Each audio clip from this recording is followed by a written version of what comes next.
We live in an era where strength is often labeled as toxic and passivity is praised as progress. Have you ever noticed that modern culture seems to have a problem with men who are disciplined, principled, and unshakable? There is a growing sentiment that modern society actually fears strong men. This isn't an accident.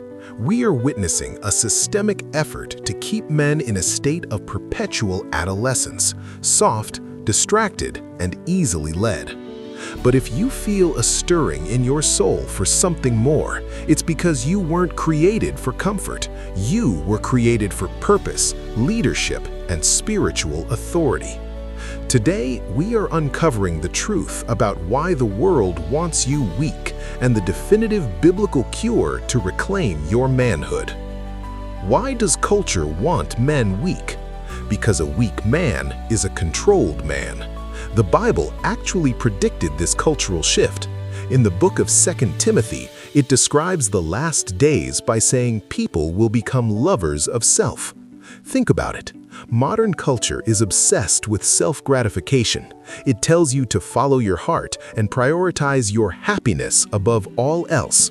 But when a man becomes a lover of himself, he stops being a protector of others. He becomes fragile.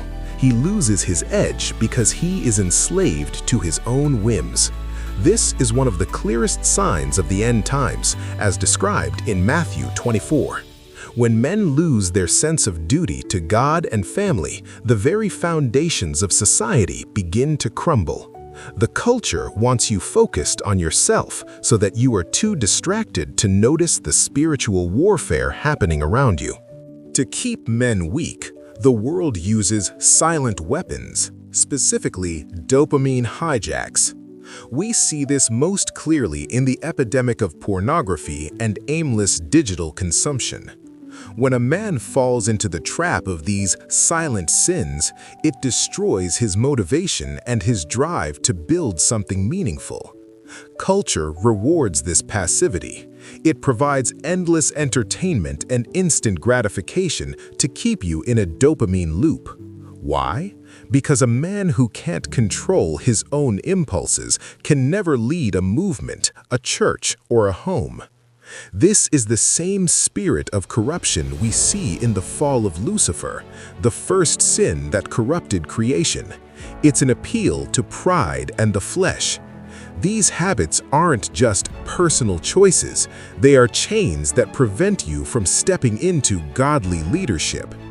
As we see in the Sermon on the Mount, Jesus calls us to a much higher standard of heart purity and discipline. So what is the cure?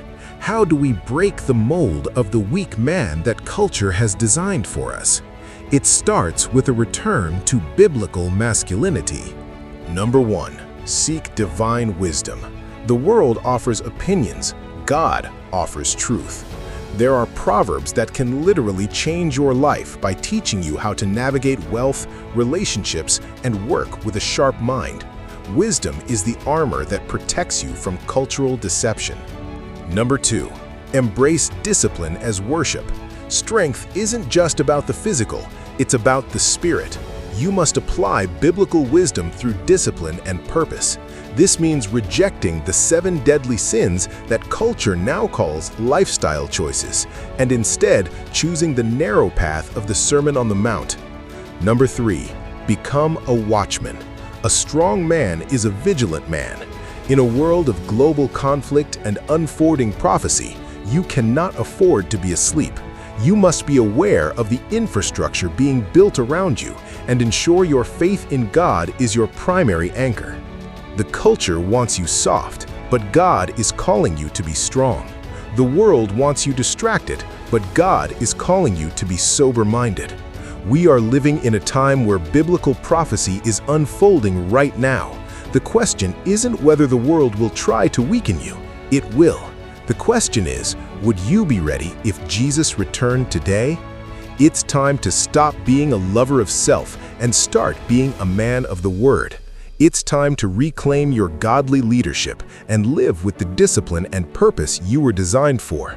If you are ready to stand against the tide and seek the truth of Christian manhood, subscribe and join this community of men seeking the narrow path. Stand firm, stay disciplined, keep your faith in God.